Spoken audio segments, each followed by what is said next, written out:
Gavin Silbert's a modern-day Robin Hood. The barrister says Qantas owes him and a whole bunch of other passengers refunds. He's sick of waiting for the airline to take action, so he said, "See you in court." It's not going to ruin me one way or the other, but there must be thousands of people out there in similar situations who can't afford to do anything about it. He's about as qualified as they come to take on Qantas. So he is. I've got the time to do it, and I'd like to help some of those smaller people out there who aren't in a position to do anything. Melbourne barrister Gavin Silbert, KC, says he's been waiting almost 2 years for Qantas to get back to him about his $5,800 flight credit and when he can redeem it. The trouble is there's just no way of rectifying it or registering your complaint. Zero communication. The former Victorian Crown prosecutor has decided to do what many of us don't have the means to: invite the flying kangaroo to meet in court. My solicitor said, well, let's just commence proceedings and see whether, if we poke the bear, we get a response. This King's Counsel says he doesn't just want his money back, but wants to help others get their cash too.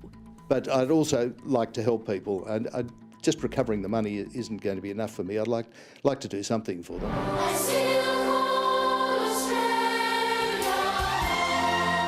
It's been our airline, the Spirit of Australia, for 100 years. Now, some Aussies are turning their backs on Qantas. Well, we've got a fantastic airline that I want to fly on, but their customer relations is stopping that. Neil King, former CEO of Athletics Australia, is another fuming flyer waiting to see his money. And they'll give every reason why you can't use it, but no one can ever solve it. Neil says his Qantas flight credit totals $1,400, and over more than 3 years, he hasn't got very far in redeeming it. Well, when I was on the phone for an hour and a half, the person said to me, "We've been on the phone for too long, I've got other customers waiting," and hung up.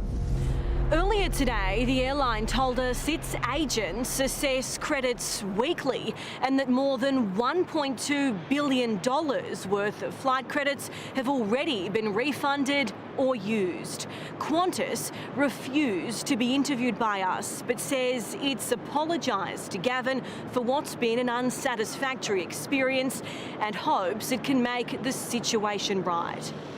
It's great that you've handed back $1.2 billion so far. I couldn't care less. It's how much you've got to go. That's what matters. Consumer advocate and founder of Consumer Champion, Adam Gleeser.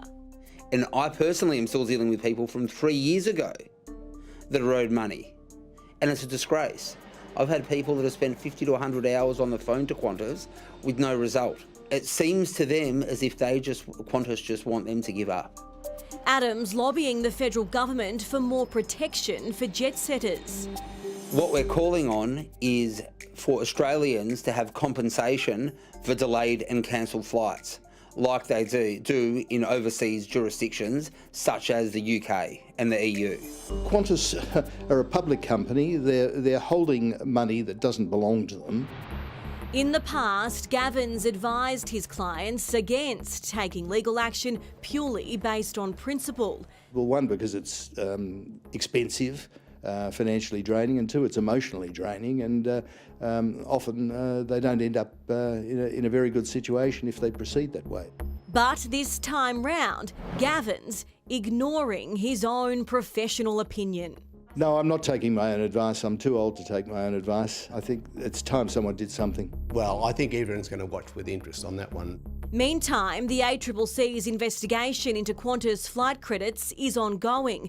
It says when there is an outcome, their findings will be made public. This is something that the new CEO can get her teeth into, and we all hope that she'll fix it up.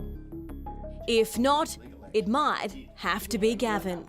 I certainly think they've sullied their reputation and sullied the whole relationship as far as a large number of people go.